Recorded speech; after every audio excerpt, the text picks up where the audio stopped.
নমস্কার, কেমন আছেন সবাই? মাই ব্লগস.এসে আপনাদের আরও একবার স্বাগত জানাই।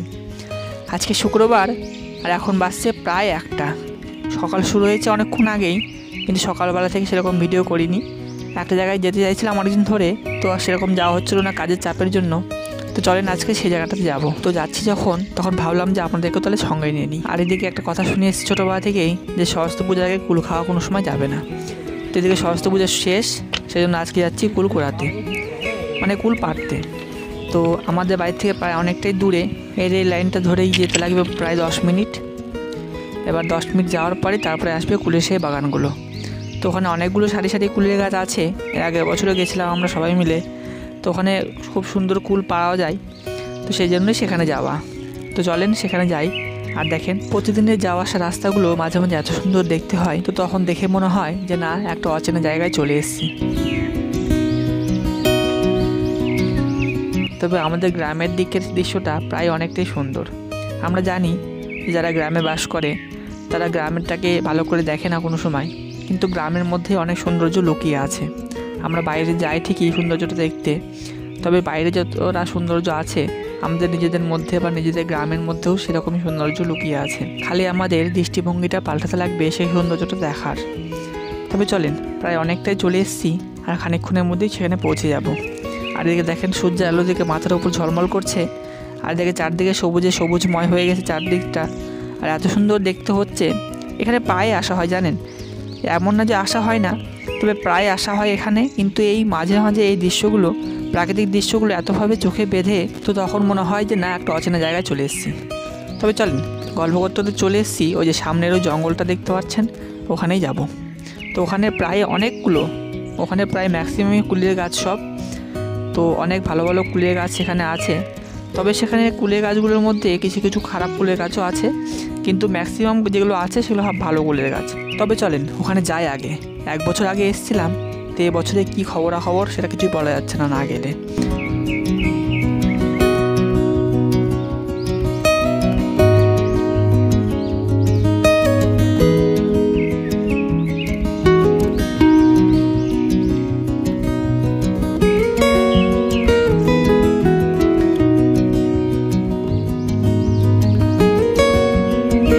তবে চলেন, অনেক খোঁজাখুঁজি করা হলো, তবে লাস্ট ফিনিশিং একটা গাছ পাওয়া গেল, যে গাছের কুলগুলো সত্যিই খারাপ না। কুলগুলো যেমন মিষ্টি তেমন বড় বড় সাইজ।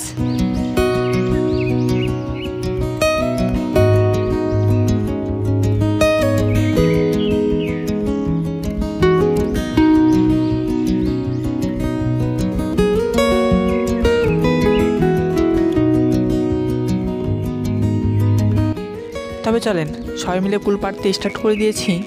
আর এই সমস্ত কুলের গাছগুলো কোনো ব্যক্তিগত সম্পত্তির মধ্যে হয়তো পড়ে না। যাদের জমি আছে তাদের জমির আলের উপরে হয়তো হয়েছে গাছগুলো, তবে হয়তো আমার মনে হয় না যে কারো পার্টিকুলার গাছগুলো হবে। আর আশেপাশে সেরকম কাউকে দেখছি না, তাহলে হয়তো জিজ্ঞাসা করে শুনতাম। কত সুন্দর টোকা টোকা।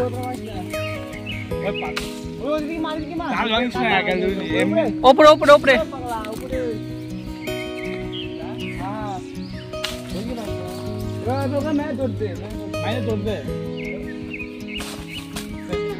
তবে চলেন খানিকক্ষণ কুল পারবো, দিয়ে হয়তো বেশি নেবো না, যেটুকু নেওয়া দরকার সেটুকু নেবো।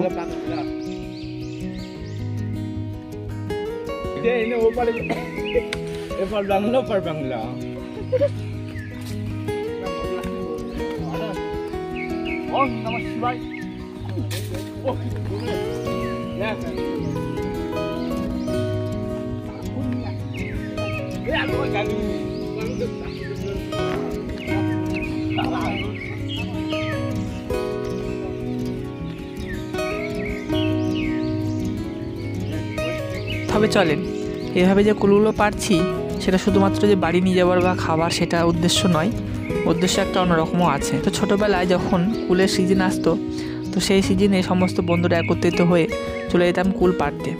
তো সেটা আমাদের গন্তব্যস্থল ছিল পাড়ার গাছগুলো প্রথমে। তো পাড়ার গাছগুলো শেষ করার পরে গন্তব্যস্থল হলো এই সমস্ত চাচাদের বা অন্য জায়গার এলাকার।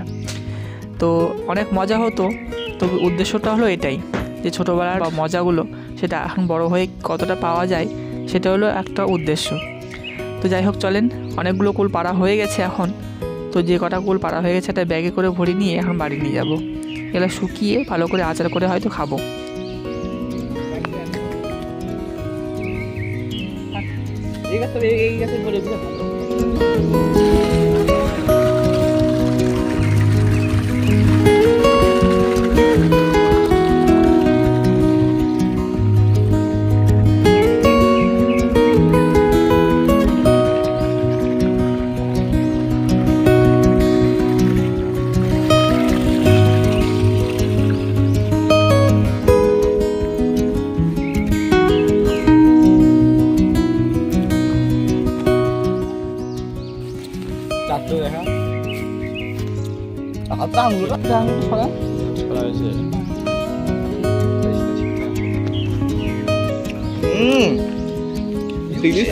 এদিকে খাও, ওদিকে কি করতে চাও? কেমন?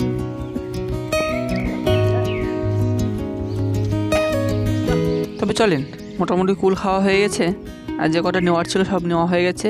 এখন যাই বাড়িতে গিয়ে আবার আজকে ঠাকুর দেখতে যাবো সন্ধ্যার সময়। চলেন, তখন চলে এসেছিলাম বাড়িতে, আর এখন বাজছে প্রায় সন্ধ্যা 7টা। তো রেডি হয়ে গেছি, এখন যাব সরস্বতী ঠাকুরগুলো দেখতে। এর আগে সরস্বতী পুজোর সময় যে গেছিলাম সোলাডাঙ্গার দিকে, তো তখন সেরকমভাবে কমপ্লিট হয়েছিল না ঠাকুরগুলো। তো বলেছিলাম যে পরে এক সময় আসবো, তো সেই জন্য আজকে সেখানে যাওয়া। তো বিশেষ ঠাকুর ওঠেনি, তবে যে 2-1টা উঠেছে সেগুলো দেখতে যাবো। চলেন, মোটামুটি চলে এসেছি। এই যে সামনের ওই লাইটটা, আর এখন মেলা সামনে পড়ে, তারপরে ঠাকুরগুলো ওঠে একটা একটা করে। মোটামুটি 3টার মতন ঠাকুর আছে। চলেন দেখে আর তারপরে মেলাতে এসে ঢুকবো।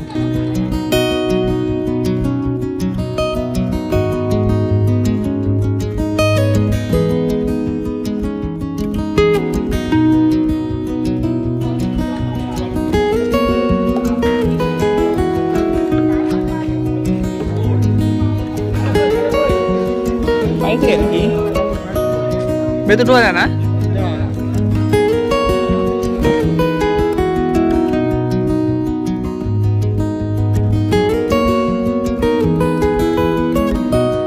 তো আমাদের এই সোলাডাঙ্গাতে সরস্বতী পুজোটা খুব ভালোভাবে করে ঠিকই, তবে এবার যে কেন করলো না সেটা বুঝতে পারলাম না। এর আগে 3-4টা ঠাকুর উঠতো এখানে, আর 3-4টা ঠাকুরই খুব জমজমাট এবং খুব ভালোভাবে করতো। তবে হয়তো এবার এইচএস পরীক্ষা, সেজন্য হয়তো একটু কম করেছে। আর এটা দ্বিতীয় প্যান্ডেল। প্রথম প্যান্ডেলটা যেমন ছিল, কিন্তু মায়ের মুখটা ছিল অনেক সুন্দর এবং অনেক হাসি খুশি। তো এটা মোটামুটি আছে। এটা হয়তো অ আ ক খ এর উপর ভিত্তি করে এটা করেছে। আর এই যে এটা 3য় নম্বর ঠাকুর, এটা হয়তো খুদে বাহিনীরা করেছে, তবে এরা খেটেছে প্রচুর। একটা বাঁশকে গোল গোল করে কেটে সেটা দড়ি দিয়ে ঝুলিয়ে দিয়েছে, আর গোটাটা প্যান্ডেলটাই এরা বাঁশ কেটে কেটে করেছে। তো ভালোই হয়েছে, মোটামুটি খারাপ হয়নি, খুব খেটেছে।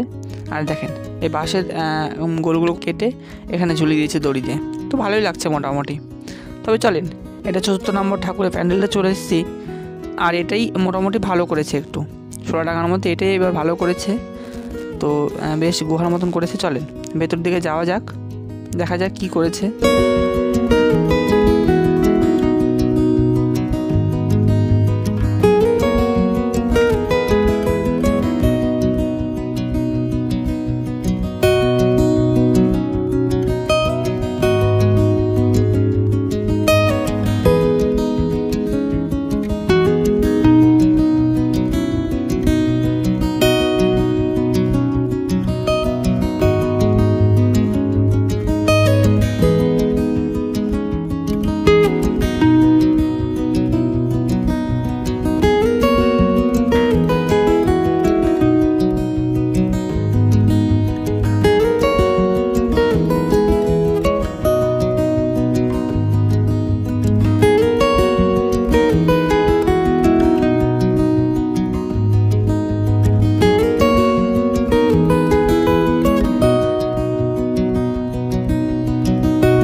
এই ঠাকুরটা মোটামুটি ভালোই করেছে।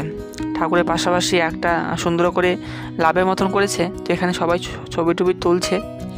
চলেন আমি একটু ভিডিও করি। আর মোটামুটি সমস্ত দিকটাই বেলুন দিয়ে সাজিয়েছে, আর ভালোই করেছে মোটামুটি লাইটিং দিয়ে। তবে চলেন, মোটামুটি ঠাকুর দেখা কমপ্লিট। আর এখানে ঠাকুর নাই, এই 4টাই ছিল, ছোট বড় দিয়ে 4-5টা। চলেন সব মোটামুটি দেখা হয়ে গেছে, এখন যাব মেলায়। চলে এসেছি মেলাতে এখন। আর দেখেন ভেতরে এবার মেলাটাও সেরকমভাবে ঠিকঠাকভাবে বসেনি, কয়েকটাই মাত্র দোকান এসছে। যেরকম ঠাকুরের অবস্থা বা প্যান্ডেলের অবস্থা সেরকমই এবার মেলারও অবস্থা, মোটামুটি একটু কম।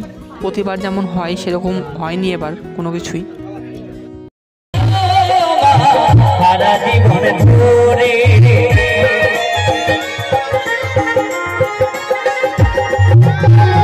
আধারা রয়েছে ঘিরে, পাবো কি মায়ালো সারা জীবন ধরে।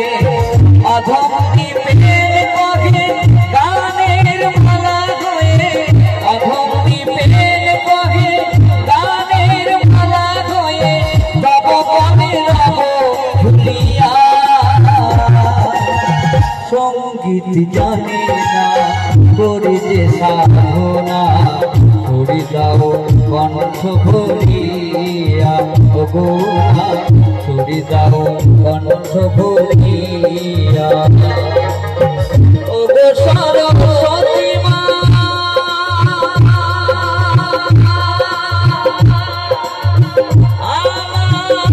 আর এখানে যেটা বাউল হচ্ছিল সে বাউলটা মোটামুটি এরাই কন্ট্যাক্ট করে। তো মোটামুটি লোক একটু কম ছিল, প্রতিবার যেমন লোক হয় সেরকম লোক ছিল না। তবে চলে এসেছি এখন খাবার দোকানে। খাবারের দোকানেও মোটামুটি লোক খুবই কম, হাতে গোনা 4-5 জন লোক মাত্র। তবে দুটো মোগলাই আর 2টা রোল অর্ডার দিয়েছি, আমরা 4 জন ছিলাম মোট। তবে দেখেন, যতই নিষেধ করি যে না তেলে ভাজা জিনিস খাবো না বা খাওয়াটা উচিত নয়, তবে কিছু কিছু ক্ষেত্রে খেতেই হয়, সেখানে কিছু করার থাকে না। তো 2টা মোগলাই ভাজছে, মোটামুটি ভালো করেই ভাজছিল। আর এই যে আমরা কয়েকজন হাতে গোনা লোক, আর সেরকম লোক এখানে নেই। তবে এখন বাসটা প্রায় 9টা, খাওয়া দাওয়া করে চলে যাবো এখন বাড়ি। এই যে আমাদের অর্ডার চলে এসছে, এখন খাওয়া দাওয়াগুলো সেরে নিই। তো আপনাদের আমাদের এই ভিডিওগুলো কেমন লাগে সেটা অবশ্যই কমেন্টের মাধ্যমে জানাবেন। যদি ভালো লেগে থাকে তাহলে একটা লাইক দিয়ে চ্যানেলটিকে অবশ্যই সাবস্ক্রাইব করে রাখবেন। তো দেখা হচ্ছে খুব শীঘ্রই পরবর্তী একটা ভিডিওতে। ততদিন সুস্থ থাকেন, সাবধানে থাকেন। ধন্যবাদ।